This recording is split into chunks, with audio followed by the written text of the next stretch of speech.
Now, I know you guys are thinking, you're already crying? What is wrong? You're always crying. Ha, I'm never actually crying. But anyway, hey babes, and welcome back, or welcome to my YouTube channel, and today is another story time. So let me answer the first question that you have on your mind. Why are you crying? I was actually previously already filming this video, and then my card got full, so I'm back. So I was crying because of the things that I was telling you guys. I think it was really just God telling me, retell the story, babe. So yes, I will retell the story.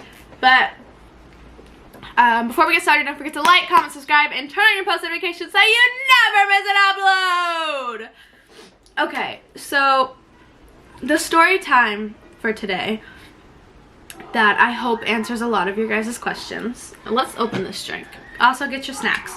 This is a sad story, so put this story on the TV, put your family around, let's get our popcorn. Can you stop screaming though? My God. I'm gonna go shut my door really quick. There's kids playing outside.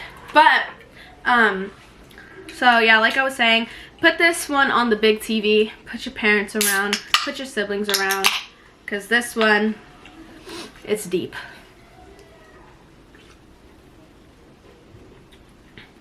What the mango? Ew! I'm such a weirdo. Ew, my mom got mango. That's so gross. I only like the fruit. Anyway, so, and also, yes, I'm wearing a shirt. Yes, I am. So, I'm calling this story The Making of the Beast. I am the beast. Hello. But I'm not going to get too into detail of the title. I'm just going to start. So, basically, I started the previous story from when I was first born. Do you want to be up here, girl? I already put you up here, then you jumped down, and then I had to retell my story. Anyway, so I will start from that beginning again. I was born August 20th of 2003 by a wonderful woman named Jalen. Should I even say her last name? Jalen. My mother is my inspiration. My mother is my rock. My mother is my hero. My mother is all of the above. Okay. So I'm basically telling that. Can you come here and get your booty up here? Guys, my mom's not home right now, so her dog is up my butt. Do you want to come up here? I'm so sorry. Okay. So, yeah, like I was saying, my mom is my rock, my everything, okay? And so I'm telling you guys this story so you guys can understand so you guys get an understanding of who I am and why I am the way that I am. So to start off first, my mom met this man named James. You guys will never know my real last name. You guys think my last name is Cox? You're wrong. Anyway, so my mom met this man named James. She met him and she thought, ooh, he's cute. And she saw these features in him, like his charisma, how hilarious he was, how loving he was to animals. I want you guys to remember that, how loving he was to animals, okay? How loving he was to animals, how handsome he was, and mixed with how beautiful and brave and courageous and smart my mother is, it made me. But when she was only looking at the good, little did she know that that man was full of bad. So I was a planned pregnancy, first off, let's get that out of the way. And I also was a planned C-section. So I was born on August 20th, 2003 at 10:35 a.m. I could be faking that time, but I'm guessing. I was a morning baby, which is probably why I wake up at like 10 every day. But yeah, I was born at 10:35 a.m. and the moment my mama and my family laid eyes on me, they instantly fell in love. Duh. But my father, or I like to call him my sperm donor, he decided that he didn't want to have me. He didn't want to be a father to me. He wanted nothing to do with me or my mom. I'm really convinced he didn't love me, and you know, I wish him the absolute best. I know that karma is a real thing. You have all these kids and you think that you don't have to raise them, but you do. You should have been my father. You should have been there for me, and you should have protected me from every other boy that was going to walk into my life after that. You should have showed me what a real man was. You should have, and you didn't. And I'm not sad about it. I got all my tears out, and this time I'm telling the story from a bad perspective, okay? I'm not crying about it no more because I cried for years about this, and I'm not doing it no more. You don't have the power over me. I will tell the story and I will out your ass, okay? Anyway, so he decided that he didn't want me. He even tried to convince my mom that she should me before I was born, but she didn't want to. She loved me. They offered my mom a lot of things to not have me, but she wanted to have me anyway. And my mom's a warrior for that. My mom's been through a lot. My mom has her own bringing up story that I respect her for and that I love her for, and that sometimes I feel like I have to protect her, because in my eyes my mom is my little baby, okay? My mom is she's my little world. Even though I'm a teenager at times and I give her a hard time, she's still my best friend. But yeah, so my father, sperm donor, decided that he didn't want to be in my life. And so down the line of when I was like around 2 or 4, my mom met this man named EJ. EJ was way more of a father than James ever would be. And that I want to shove in his face. EJ taught me how to swing. EJ tried to teach me how to ride a bike. Tried. Emphasis on tried, okay? He tried to teach me how to ride a bike. He was always there when I was sad. He made me super duper happy. We used to have this game where we would fart. We would fart in our hands and shove it in the other person's face. And we called that pot pie. So for the rest of my life, I've never, ever, ever ate pot pie because I thought fart disgusting. Still have never ate it. Refused to eat it, actually. But yeah, so but the thing with EJ was he was a good father to me, and though he never hurt me physically, he hurt me mentally. But again, this is the making of a beast. So what he did to me mentally only made me stronger. Only made me understand what to not look for in a man. But the things he did to my mother, and again, this is very much trigger warning, guys. Very, very much trigger warning. If you are sensitive to a lot of things, just don't watch this. But if you want to hear what it took to make me who I am and how I act, then keep listening. He put his hands on my mom a lot. So I was 4 years old all the way up until I was probably 8. So for 4 years I had to witness and hear the most disgusting things in the world. I witnessed my mom. I don't even know how I explain this. I just witnessed him put his hands on my mom a lot. And for a while, the only reason why we stayed as long as we did wasn't because my mom didn't think that she deserved better, or because she was used to it, or whatever anyone else would say. But my mom stayed because of me.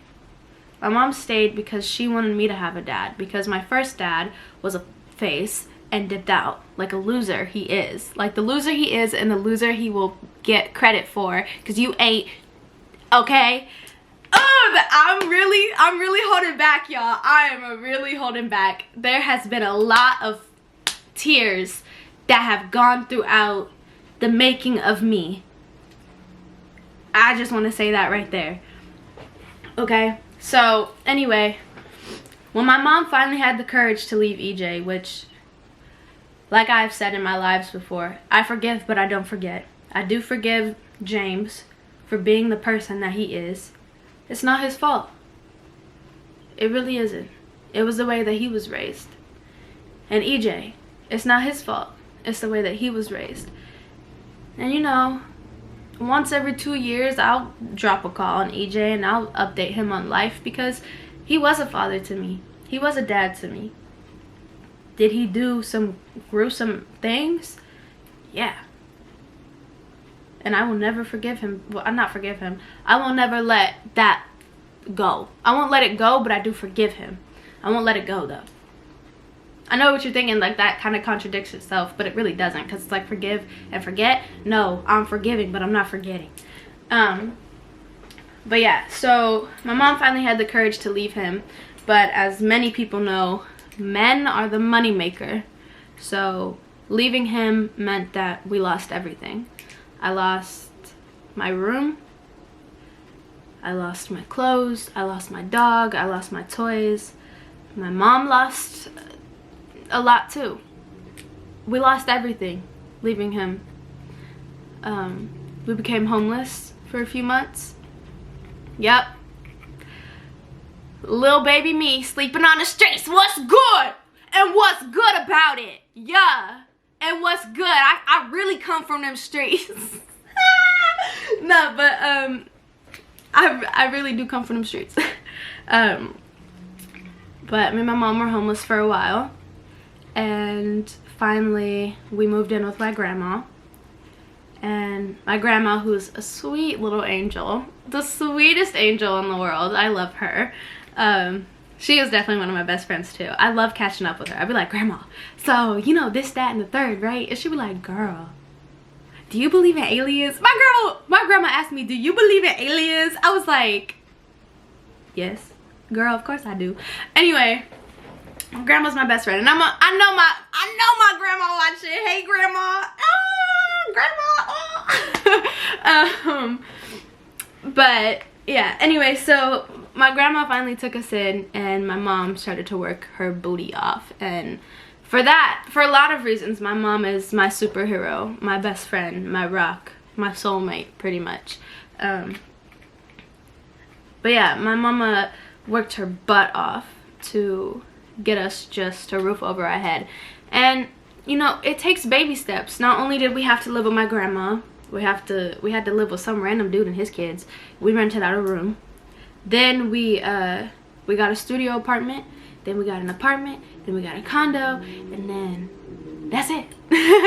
But yeah, you know, eventually my mama did it, and where I grew up was not safe at all. If any of my fans or the kids that watch me, that support me, are from Bakersfield, then you know what I'm talking about. For those who aren't from Bakersfield, why did I just try to take another sip of that nasty juice? And those who aren't from Bakersfield, my simplest way to explain it is Compton, Inglewood area meets Texas. Okay? So picture gang on a horse, okay? So gang in a cowboy suit is what I'm trying to explain to you. So yes, I did grow up around gangs. I grew up around shootings, kidnappings, murders. I don't know if that's a bad word. I grew up around a lot. I was exposed to a lot at a young age, and people that don't know me or claim they know me, you know, they say they know me and that I'm not this, that, and whatever they say that I'm not. But I grew up around it, and some of my family's in it. The rest of my family is still there. So, you know, I feel like a lot of people try to downplay me, and this is it, guys. This is the story of a beast. And I went through a lot. I'm still going, by the way. I'm just taking a pause right there. So like I said, I grew up around gangs, shootings, that part, kidnappings, all of that. I grew up around it. I witnessed it. And people try to downplay me so much and say, oh, but you're not that person. But even though I'm not that person, I don't claim nothing, I don't bang nothing, whatever it is, I still grew up around that, and my family is still in that. I have a lot of respect for people, and a lot of people have respect for me when I go back home because of who my mama is. Not only did my mom have so much respect in the streets, it's crazy. I don't even know if my mama knows this. I would go around Bakersfield when I was younger. After we moved out of Bakersfield, I would go back and they'd be like, oh my God, are you Jalen's daughter? I'm like, yeah. Tell your mama I said hi. Oh my God. Like, my mama had respect in them streets, okay? And a lot of my family has respect in that streets too. So I know that when I am walking around Bakersfield, I am safe somewhat. But I'm not invincible. There's a lot of people out in Bakersfield who, you know. But yeah, so that part. So finally my mom moved me out of the ghetto, if you will. My mama moved me out of the streets, and I first started at Westminster. I gave you guys my whole Westminster story when I got in trouble at school, right? Because I came from the hood, and I brought the hood to Westminster, and Westminster didn't like it. I was like, what? Okay, why don't you like it? Anyway, so from there, at that point, I was a little beast. I am just a beast. That's all I gotta tell you guys. I got diagnosed at 8 years old with a brain cyst. I don't know exactly how to explain a brain cyst besides something that was this big, about this big, was smack dab in the middle of my brain. Still is there, but a lot smaller now.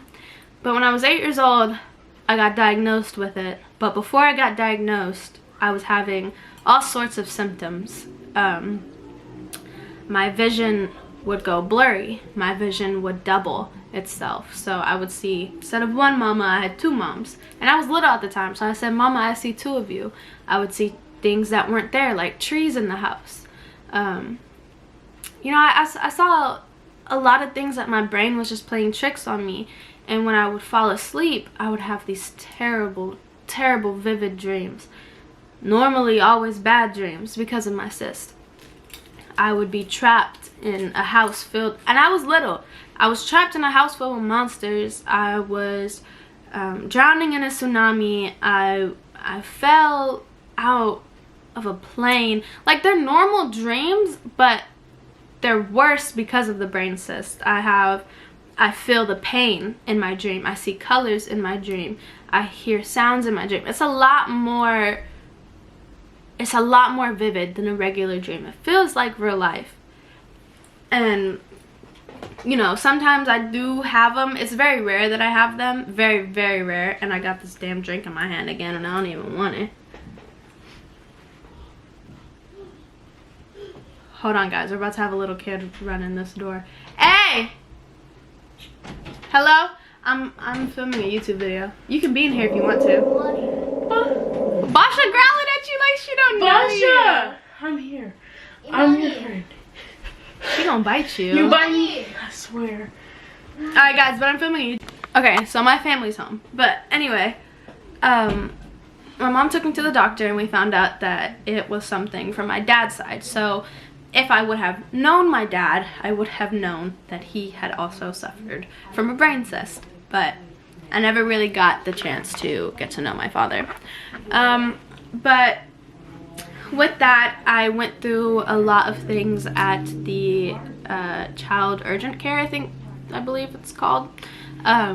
Multiple CAT scans, a fear that I was going to die. Again, I was very little, so I had no knowledge of what was going on in my brain, no knowledge of what, you know, these big words that the doctors are using, and the way my mom was reacting to the sentences of what was coming out of the doctor, and watching my mom completely collapse on the floor and just cry. I thought that I was going to die. I thought that that was going to be the end of me. I used to do gymnastics when I was younger. My dream was to be an Olympian, a gymnast. I don't even know what it's called anymore. But yeah, that was my dream. And I had to stop when I got that if y'all don't shut up, I'm telling the story. But after I got diagnosed with a brain cyst, I stopped all activities because I couldn't do it anymore. And then, yeah, and I was supposed to get surgery.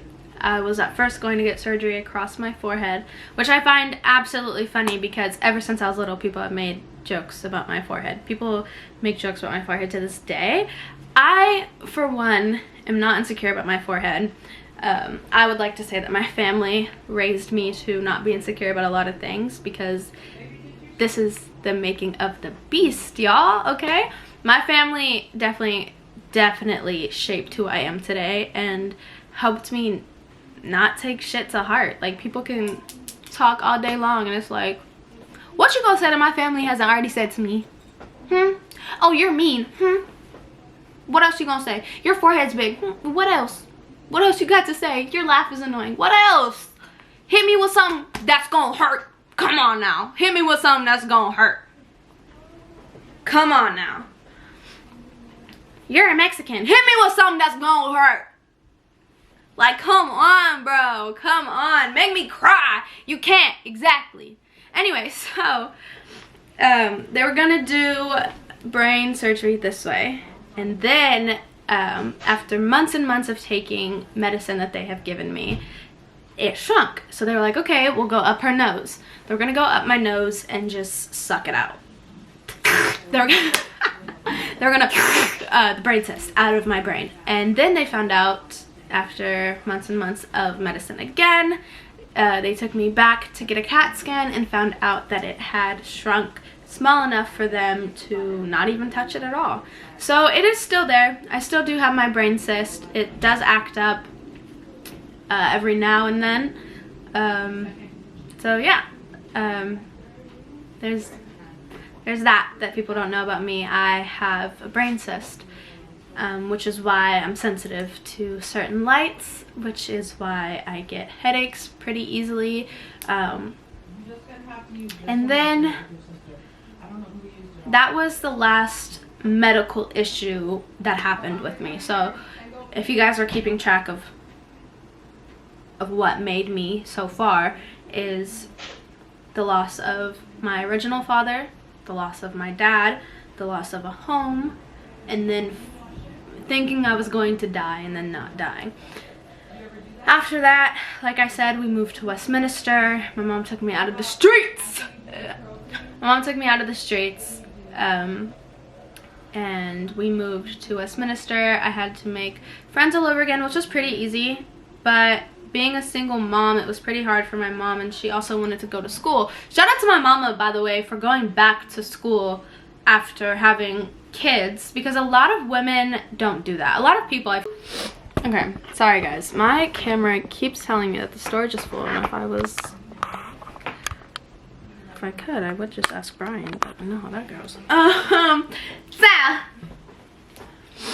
Anyways, so yeah, it wasn't really, oh, like I was saying, back to what I was saying, shout out to the people who, after having kids, went back to school to finish their education, because that is something that is so amazing. And my mom has even encouraged me, because of her going through that, has encouraged me to go to college as well, because those who know me know that I made a promise to my mom that if I wasn't making money by the next school year, that I would go back to school. And I'm making money now. I'm making my family proud and happy, and I'm trying to give them everything they've ever dreamed of, as well as living out my dreams. I think that I do definitely want to go back to college, and not go back to college, but go to college and give it a shot, because I think that I could do it. And there's a lot of people that were telling me it's a waste of time, it's this, it's that, and I feel like if anyone could do it, it would be me. So say that I can't. People always be like, oh, you can't do this, you can't do that, and it just makes me want to do it even more. So they're like, oh, don't do this, and I'm like, watch me do it. You can't do this, watch me, okay?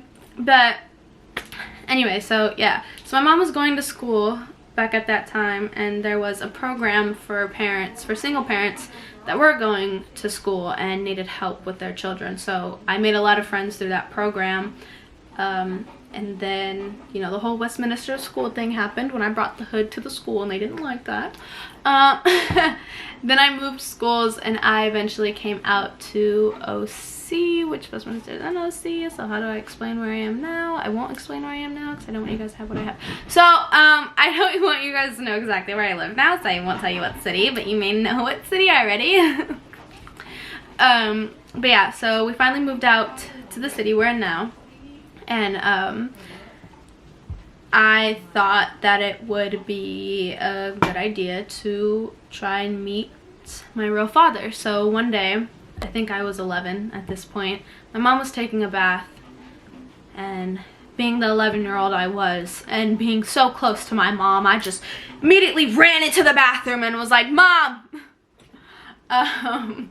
I ran into the bathroom, I opened the door, I said, Mom, I want to meet my real dad. I want to know who he is. I want to know who I am. Because how can I know who I am without ever meeting someone else who helped create this person? Which he really didn't help create shit at the end of the day. But, you know, I wanted to know.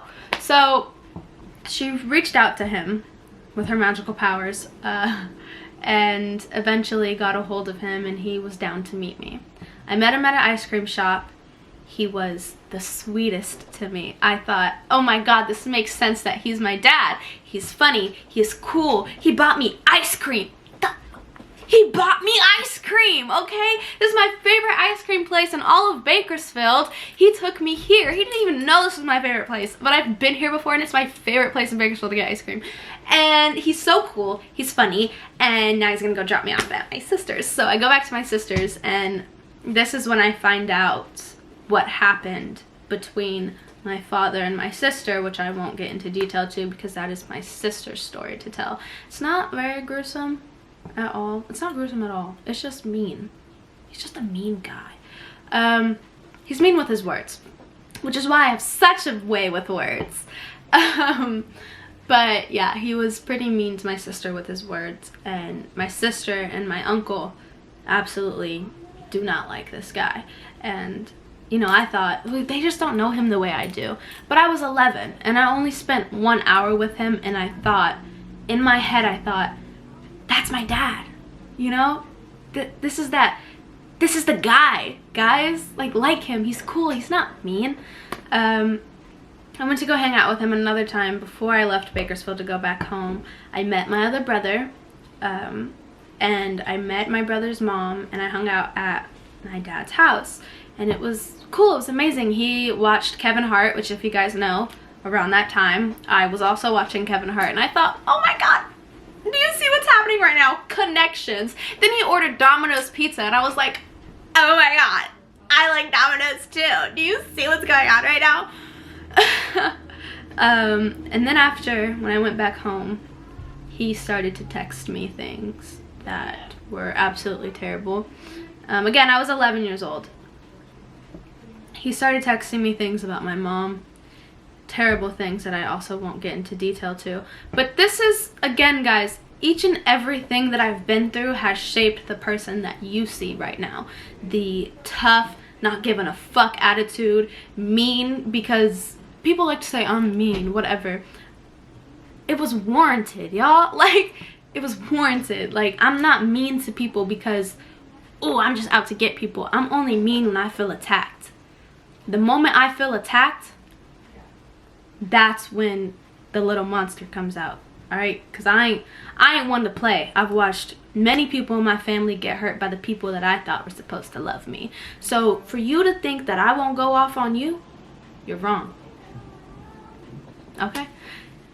Anyway, not you guys as in my fans and my supporters, because I love you guys. I would never go off on y'all. The haters and the people that do me dirty, for you to think that I won't go off on you, you're wrong. I've been through much worse than a hater. I've been through much worse than someone trying to bring me down. Okay? I've been through much worse. I'm not scared of nobody. And they think, oh, haha, Alectra, this little girl, she's not. I'm not scared of nobody. I'm not. I'm not. I'm not scared of nothing. Not scared of nobody. Only thing I'm really scared of is a bug. That shit. Put a bug next to me and I'll really scramble, okay? You want to see me actually get down? Put a bug next to me. But yeah, anyway, so he started texting me really mean things, and that's when I decided, okay, you know, he's not my dad. He's not the person that I thought he was. He was texting me things about my mom, calling my mom all sorts of names, telling me that he hated me, he wished I was never born, and it's like, I thought you were my dad. I thought you were supposed to love me. I was 11, I was shocked, I was hurt, I cried for weeks. But yeah, then, so after I met my real dad and I realized, okay, he's not the man that I thought he was, I went back to my other dad. I was like, well, you know, I really just want a dad in my life. So I think at this point I was 12 when I realized, okay, I want a dad in my life. So my dad, EJ, came back into my life, and like it normally ends, it didn't end well. He said some hurtful things to my mom, and so I told him to get out, and I told him to never come back. I said, get out, leave, and don't come back. Because, again, like I've said before, I always felt like I had to protect my mom. I feel like she's my best friend, you know? I have to protect her from the people that try to do her dirty. So, I'm not going to get into detail about how this time around how it went with EJ, but eventually he texted me things of telling me how I was born. And it hurt me. And to this day, I don't know the truth. My mom tells me that I was a planned baby, but then when I heard that I was, let's just say rated R baby, and you can assume what you want with that. I was a rated R baby, and EJ told me that, and he said, your mom will never tell you that. And I just thought, nah, my mama said I was planned. No way. And then I found out that my dad, my real dad, was actually known as a rated R person, and that a lot of his kids are here, like Zoe and Cameron, because he was a rated R person.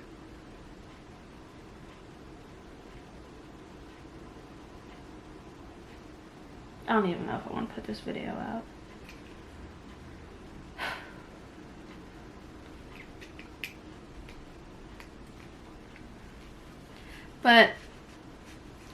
And so why I told you guys this story is because a lot of people are trying to pin me out as the bad guy in a lot of things. Some things I'm not allowed to talk about because I signed an NDA. So I won't talk about those things. But other things that I will talk about is I'm not a high school bully, first off.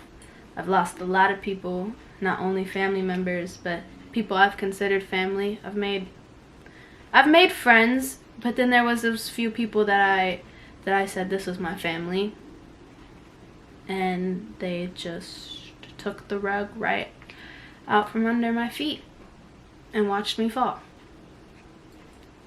But one thing about me that I tell everyone is, and for anyone watching who doesn't like me, buckle up real quick. You can't stop me. I've been through much worse than you. Much worse than you. Just because I came to you for advice, because I was conflicted one time, doesn't mean that I needed you. Remember that too. I don't need you. I wanted you. And there's a big difference in that. I will say it again. I never needed you, but I wanted you. Once you showed me who you really were, I walked away. And my heart is made of fucking gold, which is why I love you still, and which is why I pray for you and I wish you the best still. Boom, bitch. And for anyone else who's trying to paint me out to be the bad guy, I'm not the bad guy, which is why I'm keeping my mouth closed, which is why I love everyone so freaking much. I've been through a lot, which has made me a lot stronger.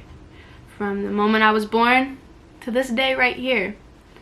I'm a strong ass individual because I come from a strong woman, and I've been through shit that you couldn't even think of.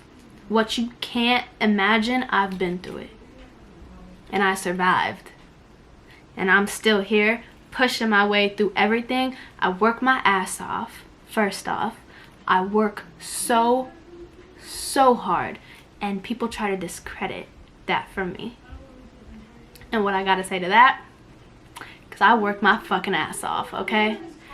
I work my ass off. I'm a creative individual, and I love what I do, and I love the people that come into my life, and I still love them just the same way I love my dads. But just because I forgive you doesn't mean I forget. I will always remember the things you said about me. I will always remember how dirty you tried to do me. And again, I'm not talking about anyone in specific. Not at all. You guys can make assumptions, but I'm not saying anything. I'm not talking about anyone in specific. I'm just talking about people in general. But anyway, so that was the first part of making a beast. I have so many more stories of what I've been through and how I got through it. You guys know that I have depression. Yeah, I have that. That's kind of like swaggy. But yeah, and I think throughout this past month, I've realized that, because someone had asked me, what is it that's getting you through all of this? And it's family. And one person in specific is Andre. Shout out to Jay. Throughout this whole thing, and people have tried to pin me against him and pin him against me, but y'all gotta understand, we were born together. We shared cribs, we shared babas, we shared binkies, we shared clothes, we shared strollers, we shared kindergarten classes. You can't pin us against each other. He's my best friend and will forever be my best friend. No matter what happens, we will forever support each other through thick and thin and love each other through thick and thin, because that, just like my mama, he is my soulmate. And people, oh, that's weird. How's your cousin your soulmate? Oh, that's weird. That sounds like inside. No, it's not. He's my best friend. Shut up. But yeah, so that and that and that mixed with that makes me. I'm a very, again, I will say again, I'm a very strong person. I do cry here and there. I get a little sad, I ain't gonna lie. Shed a little tear here and there. But I don't like to cry. But anyway, I want you guys to know, because I know that there's a lot of kids that unfortunately have been through the same stuff I have, or maybe even worse. But I want you to know that just like you, that's it. I'm just like you. That's pretty much it. I'm just like you. All you gotta do is keep your head towards the sun so you can't see the shadows. Okay? Keep your head towards the sun so you can't see those shadows. There's people out there who love you and people out there who will kill for you. You just gotta go find those people. And I know it's hard, because there's other people who will dress up like those people and convince you that they would do anything for you, but then tear you down every second they get. You will find your people. And sometimes your people are your own family, and sometimes they're not. But just keep your eyes open, keep your heart open, and love, and forgive people. But don't forget what they did to you. Just because you forgive them doesn't mean you should go back. Forgive, but never forget. And keep your heart open. I love you guys so much.